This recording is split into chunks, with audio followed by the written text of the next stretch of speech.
Okay, good afternoon, everybody, and thanks for coming to my session. The title of this session is Making Foods You Love Work for You. And let me tell you a little bit about myself. My name is Ann Gaba. I'm an assistant professor at the City University of New York Graduate School of Public Health and Health Policy. And before that, I was a clinical nutritionist at New York Presbyterian Hospital, and I worked with the HD Center of Excellence there since about 1992. So I've been working with HD and nutrition for quite a long time, and I also did my doctoral dissertation on energy metabolism with HD and early to mid-stage HD to calculate the calorie needs of people with HD. So today I want to talk a little bit more about some practical things, though. So this is the technical disclaimer. I have no financial relationships with any of the companies here. The things I'm going to talk about in this particular session are calorie intake and weight, safer swallowing, home cooking, and food away from home. Those are four really important topics for HD and nutrition. But I want this to be a little bit more of an interactive session so that it's not just me talking and talking. I want people to share their ideas too and ask me questions as we move along so that we can really kind of make this more a session about sharing nutrition information, because I think a lot of you have some expertise as well. If you've been living with this disease for quite some time, you probably know some of the problems, but you may know some of the solutions too. So I want you to be able to share what you know and what you've learned as we move through this session. And I'd also like to extend my greetings to the people that are watching as a webcast. Hello, all of you out there in internet land. Hi, thank you for joining me.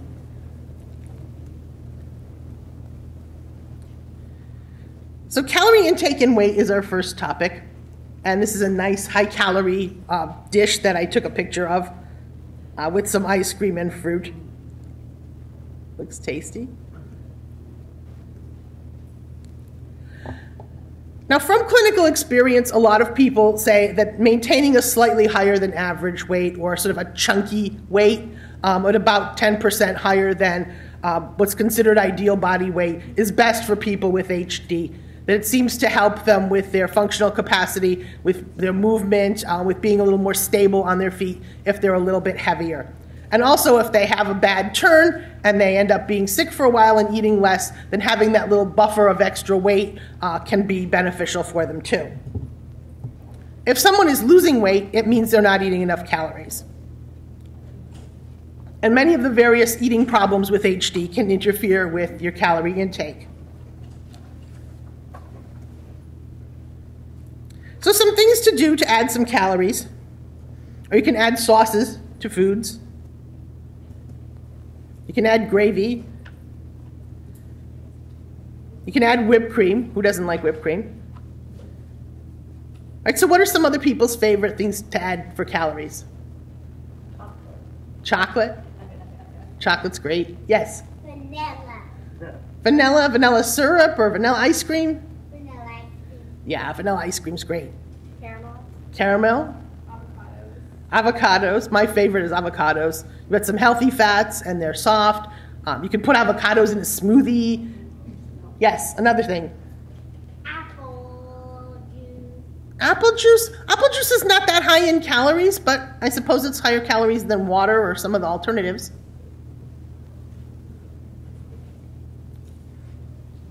Like things like root vegetables, like sweet potatoes, like nutrient-dense. Yeah, nutrient-dense vegetables, sweet potatoes, white potatoes, carrots, anything that's a little bit thicker, and things that can be ground to a soft consistency. Okay, so how do you know how many calories a person needs to eat? What's an approximate estimate for their calorie needs? I mean, some of you may have heard a figure, 5,000 calories a day, 6,000 calories a day. That sounds like some impossibly high number, right? Not everybody in the world needs to have that many calories. And even a person with HD doesn't necessarily need to have that many calories. It depends on the size of the person and their amount of physical activity they have. and whether they want to maintain their weight or gain weight. So a good rule of thumb for calories for HD is about 35 to 40 calories per kilogram of body weight. So we know how to convert pounds to kilograms. You take your weight in pounds and you divide it by 2.2. So if somebody weighs 110 pounds, divided by 2.2, they're 50 kilograms. Yes, I didn't say I was going to do math today, so sorry if this is like intimidating the math phobic. Anyway, so if you're about 50 kilograms, and then you multiply 50 times 35, 50 times 40, and then you have your range of calories. So 50 times 35 is 1750. 50 times 40 is 2000. So you need something between 1750 and 2000 calories per day. That's a pretty good target range for somebody that weighs 110 pounds. So that would be the weight for maintenance. If they wanted to gain more, then they would need to add some more calories to that. Maybe 500 to 1,000 calories more in addition to their baseline needs to gain weight. So that doesn't put them up to 6,000 calories. It puts them into a more reasonable range where they can consume that amount of food and get that amount of calories in. But it's important to be consistent about intake too. If you're eating 7,000 calories one day and then like 500 the next, your average calories kind of drops down and you're not going to really be getting to the weight that you want to be at. So being consistent with your intake is important. Okay. And then speaking of high calorie foods, any of you enjoyed a nice crab cake while you're here in Maryland? Who's had a crab cake? Let's see hands. A bunch of you. Yeah, I had crab cake too last night. It was delicious. So if you like crab cakes, they're a good, soft, high-calorie food. So you can add that to your HD menu. Yummy crab cake. And some French fries there. Okay, what if you forget to eat? Forgetting to eat is a common problem. And it's hard to keep track of how much you eat in a day if you don't remember how much you eat, or if you don't really keep track of the calories in your food. But if you have a diet plan with a built-in reminders of when to eat and how much to eat, that can be helpful. So if you figure out how many calories you need in a day, which we just did the math, if you have how many calories per hour you need to get in how many calories you need. So I came up with a 100 calorie per hour diet planner, and it's one of the handouts in the back if you want to grab a copy of that. It has a worksheet on there for how to calculate how many units of food you need to get your calories in for the day. So once you've established how many calories you're aiming for, what's your goal for the day, then you figure out how many hours a day you're awake. Is a person awake 8 hours a day, 10 hours a day, 12 hours a day? You sort of get a ballpark average of that based on kind of what you know, and then divide the amount of calories they need for the whole day divided by the number of hours that they're awake, so that you can get an estimate of 100, 200, 300, however many calories per hour they approximately need to have to meet their calorie needs. You can use calorie counters. There's all kinds of calorie counter books available. There's also an online calorie counter available from USDA. I have the link to it on the last slide, where you can look up different foods. I mean, the food list that I gave you on my handout there is kind of limited. I'm sure there's a lot of other things that people like to eat that aren't there, but you can look up any of the foods that you typically eat, and you can use the calorie counts for those to plug into this and come up with a menu plan that's going to work for you and your HD person to get them to eat the things that they like in the amounts that they need to keep them at a healthy weight. So once you've got your menu set and you know how many calories per hour the person's going to eat, how do you remember to do that? Well, if you have some sort of cue of what to do, you can remember to take your dose of food as though it was a medication. So you can use something like the opening and ending credits of a TV show. If they like to watch TV, the show's an hour long. When does it start? When does it end? That's your food cue. I have a church across the street from me with a bell that rings every hour. And I kind of tune it out most of the time, but if I needed a reminder of something that happens on the hour, bong, the bell goes off, I would then remember that it's time to eat my snack. So if you're awake and your church bell is ringing every hour, then you know that's time to have your 200 calorie or 100 calorie, whatever you've determined, snack. A lot of cell phones have timers on them. Or if you have some electronic devices that you can set a little thing to go off every hour and remind you that it's time to have your snack. So what would be some other reminders people could use? Any ideas about reminders? Yes? Time clock. A clock? Yeah, you can have a regular clock on the wall. When the big hand is up, time to eat. Yeah, when you're hungry. That's always a good cue.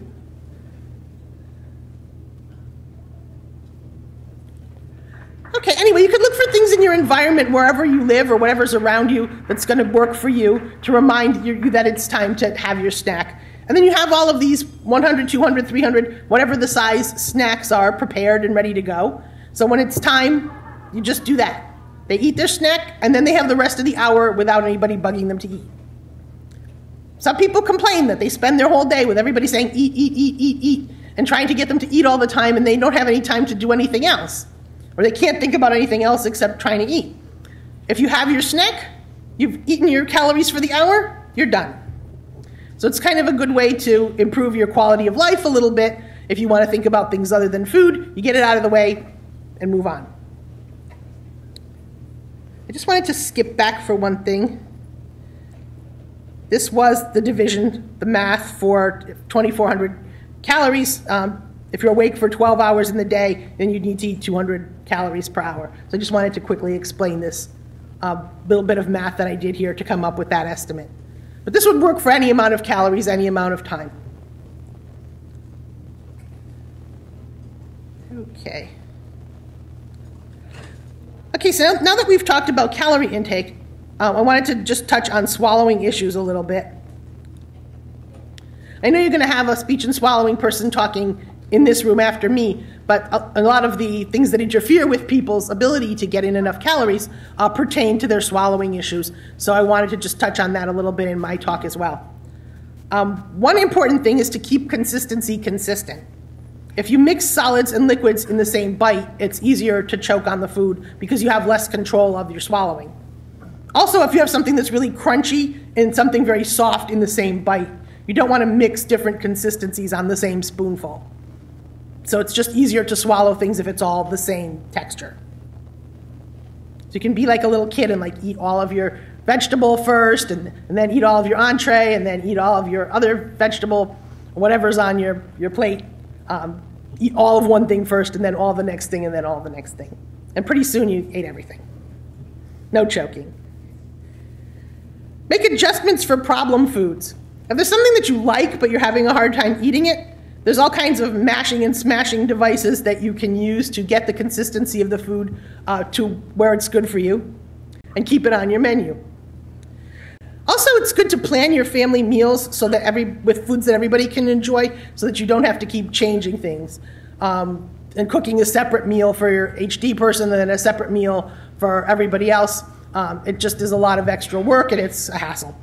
So if you find recipes like maybe a nice lasagna that is tolerable for a lot of people and enjoyable for a lot of people, or a casserole with tacos and ground beef, there's a lot of tasty foods that will work as a family meal for everybody and with really minimal amount of modification for HD. And then thickening liquids is important too. You thicken your beverages so that the liquid is easier to control while you're swallowing it and it doesn't go the wrong way. So there's a lot of things that you can add to your beverages to thicken them that you might already have at home. Bananas is a good one. Ice cream, avocados, as I said. Can't talk enough about avocados. And also in hot dishes, flour, cornstarch, or instant mashed potatoes can be used to thicken a soup and make it to a thicker consistency. You can also try one of the commercially available thickening powders, and I'm not supposed to mention brand names, but you can easily find those for sale on the net. and also ready-made pre-thickened liquids. If you don't want to go through the trouble of having to mix up the powder and put it into the liquid and get it consistent and see if it comes out the way you want, you can also buy ready-made thickened beverages in almost any kind of juice or coffee or water or anything you can get already in a pre-thickened form in little brick packs or cups that you can just grab and go and use it whenever you want to.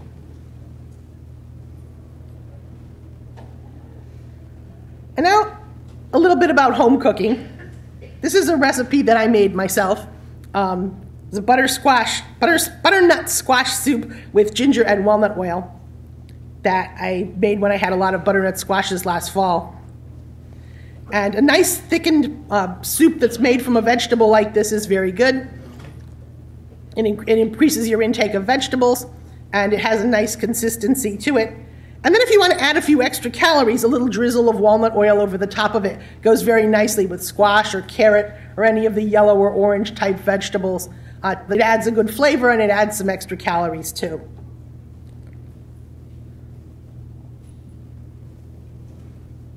I put some recipes on the handouts for you in the back there too, but I wanted to ask if anybody has any home-cooked foods that they wanted to ask about at this point, if they have any questions about cooking at home.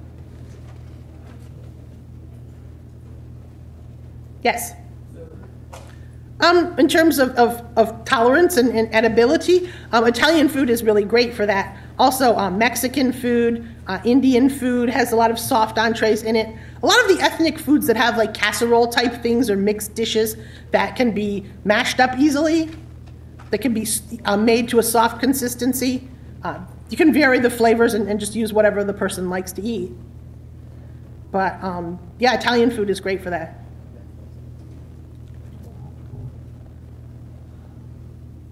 Anything else about home cooking? Okay. And so having the right food tools at home can really help you with cooking too. And as I said, there's a lot of different mashing and smashing devices out there.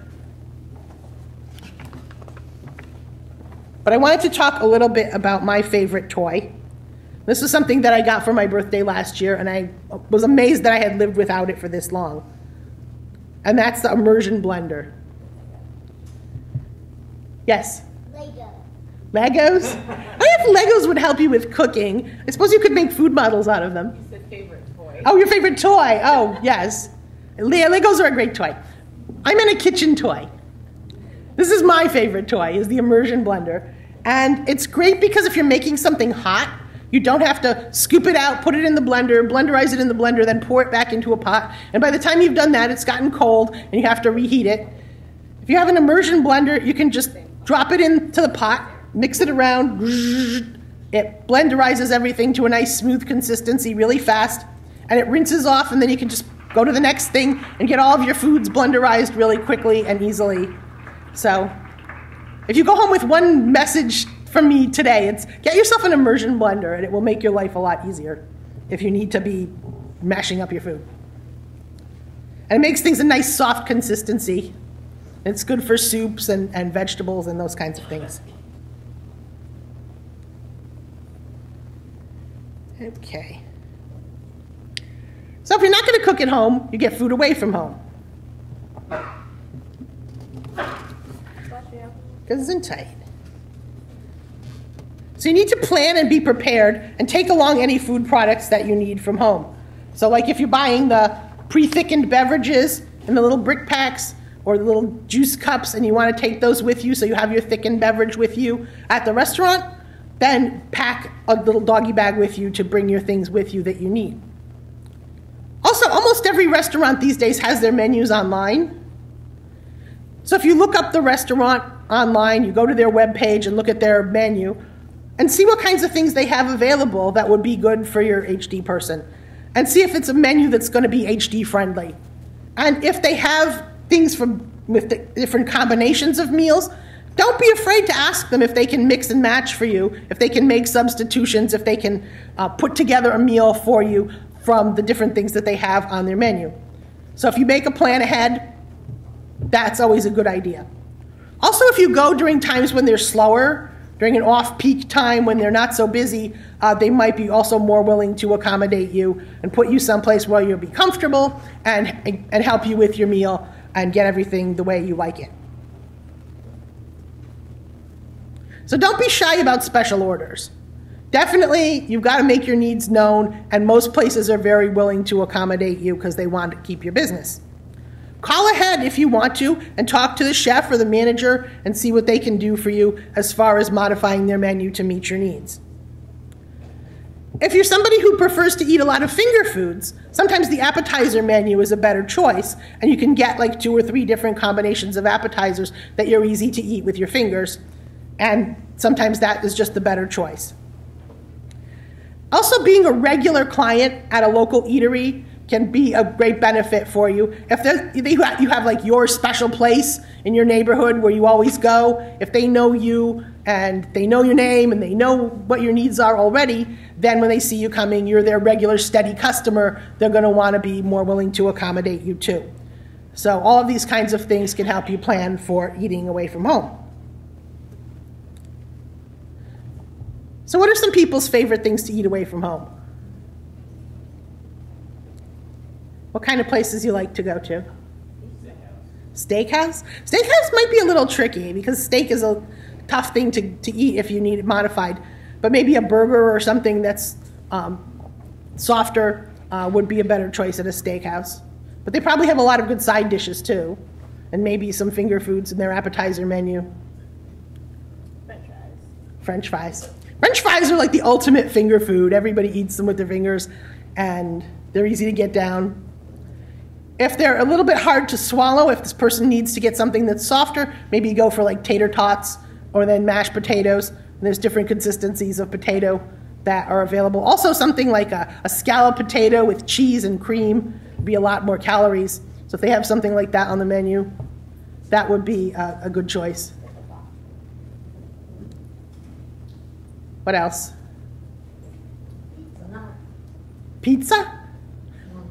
Nuts?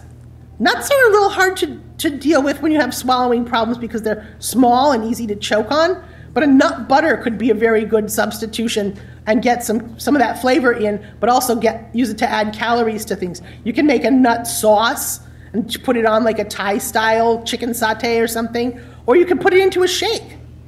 Put a scoop of peanut butter or a scoop of almond butter and a little bit of chocolate maybe in your smoothie and make kind of like, I don't want to say the brand name of a candy bar, but you can tell where you'd be going with that, and get that flavor in a liquid form and get some extra calories in from that.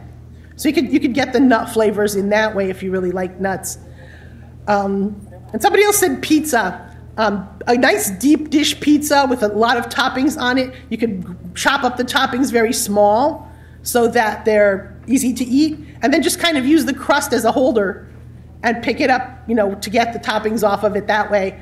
And you could add a lot of calories with a deep dish slice of pizza.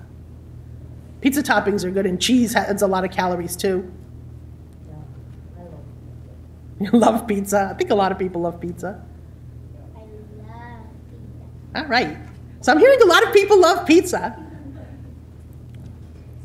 Pizza is a good source of calories. You can figure out if you need your mini meals, you can make little small pizzas or little slices of pizza to get your 200-300 calories in for your mini meals. You can probably go through half a pizza in a day.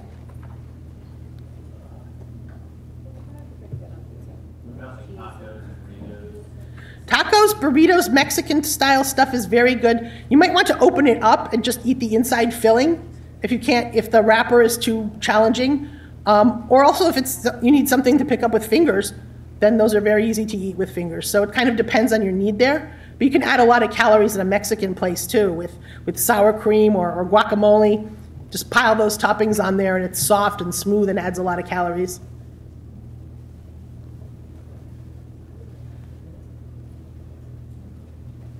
Anything else? I think we're pretty much spanning the globe here with our food preferences. So you can see there's a lot of different kinds of things you could eat away from home that are high in calories. And most people worry about avoiding all those things.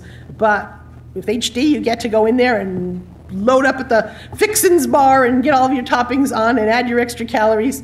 And it's all great. Can I ask you a question about that? Sure.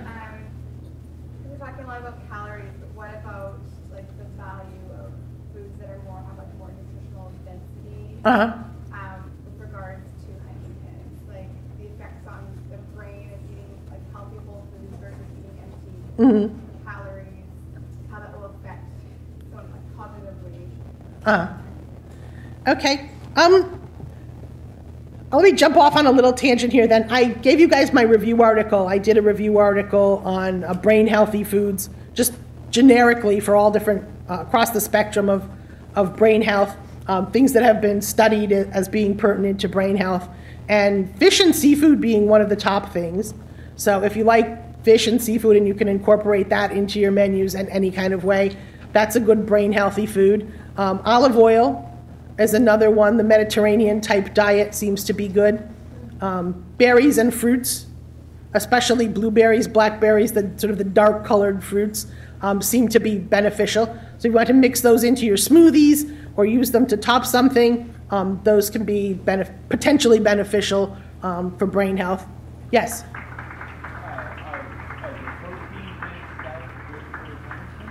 The protein what, excuse me?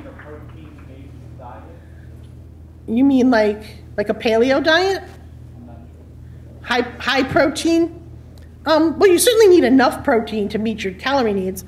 A lot of people, if you're eating foods that are soft and smooth like that, tend to be more carbohydrate or fat, so you might not necessarily get enough protein if you're just eating a lot of mashed potatoes and cookies and things like that.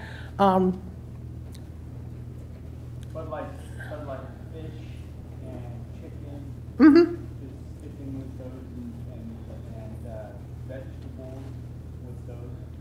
Well, vegetables aren't that necessarily that high in protein.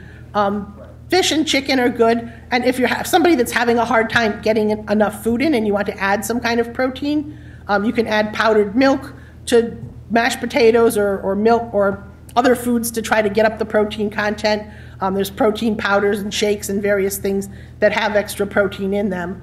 So there's ways to get the protein in, but you definitely need to think about protein. Make sure that that's in there. If you're eating well now and you're eating chicken and fish and all of that, that's great. You definitely need to include those things. Yes? How much protein is recommended in a day? About 1.2 grams per kilogram. So maybe 60, 70 grams a day. And for reference, 1 ounce of meat, fish, or chicken is about 7 grams of protein. So you figure 10 ounces over the course of a day is about right. Yeah, so yogurt, eggs, any of those other things that are high protein too. Oh, I didn't mention eggs. Eggs are a good source of protein too, and easy to eat, and easy to sneak into other things to get up the protein content. Yeah.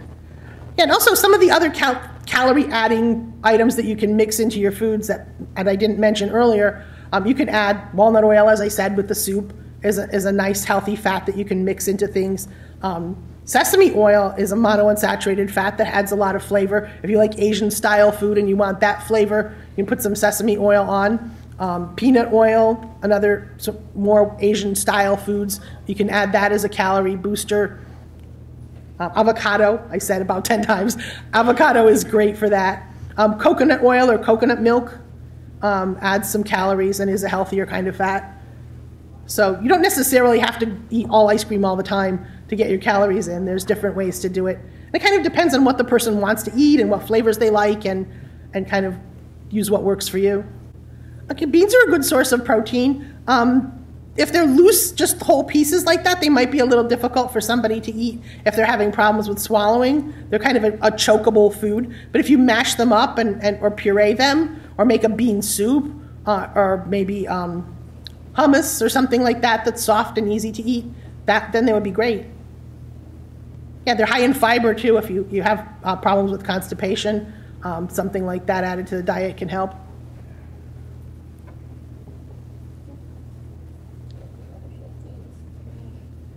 All right. Okay, so I have a couple of references there. The thickened beverages, you can get pretty much every brand in the world on this website.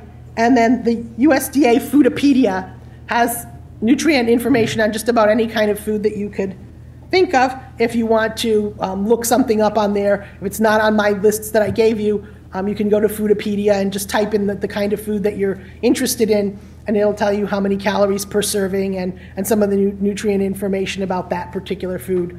So it's a free online reference. You can use it for your calorie intakes. Okay, so now just open it up to general questions if anybody has anything they want to ask me. That just needs it as a supplement. Yeah, unfortunately, that's a problem with a lot of patients, not just HD patients, where if it's considered a food product, then it's not supported. If it's for tube feeding, then it's considered a medication, so then it gets covered by insurance. So unfortunately not. There are some generic brands that are less expensive, so you might want to consider switching them to something that's less expensive than the brand name. Okay, so for people online, that she's just saying at VA hospitals, they have gift shops that have them at cost, and they'll sell them at cost, liquid supplements. As a follow-up to the thickener thing, are you familiar with clear gel and the modified cornstarch? People can add to their foods to thicken it up? I'm not familiar with that particular product, but if it's a cornstarch, it probably will work fine. Yeah, there's two kinds. There's a cooked type, which is, and they're both hard to get. I think on Amazon or supermarket called clear gel. Mm. And cooked type is only it thickens upon heating. Mhm. Or if there's an instant type that you can use when you're cooking. It's more instant. It's called clear gel, and that can make it felt thicken something up. Okay, so she's saying clear gel. It's a thickener product that is available that you can use in either cold or heated form products, and it's available online. My problem is I have high blood pressure and Uh-huh. high cholesterol.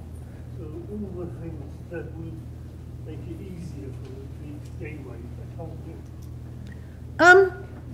Well, not necessarily. I mean, some of the vegetable sources of calories that we were talking about wouldn't necessarily do anything to your cholesterol. I mean, the monounsaturated fats like avocado or olive oil, peanut butter, all of those things are fine and high in calories. So you don't necessarily need to pick the most saturated fats for that. And high blood pressure is more related to salt than calories. The pizza has a lot of salt. That's true. So I can't eat pizza. Or you could make a pizza at home and just put less salt in it and use toppings that have less salt. You can get tomato sauces that are lower in salt. So, where there's a will, there's a way. If you wanted a low sodium pizza, you could find a way to get one. It is easier just to buy it from the store, but if you can't, you kind of make it. Yeah. If you really, really want something, you can make it at home. Find a recipe from somewhere, or even get the place that you buy food from to make it that way special for you. You know, a lot of places are willing to accommodate special health needs nowadays. So many people are health conscious with everything that if you ask for a special order of something, a lot of places might be willing to do it for you. And you move on until you find one that does.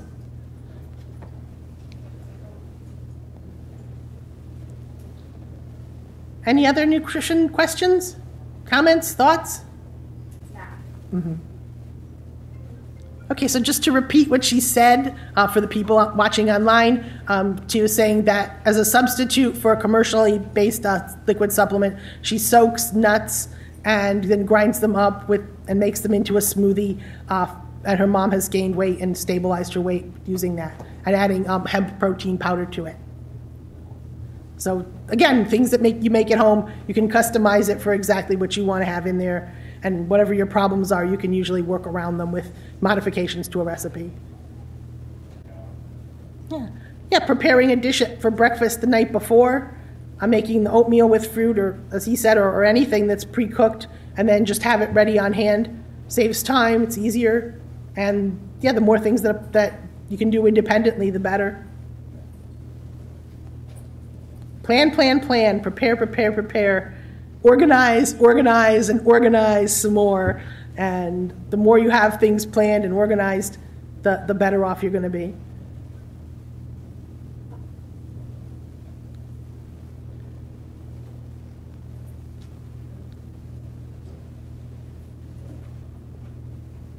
Okay, well, if nobody else has any more questions, I'll be around for some more time today. You can grab me anywhere and ask me offline.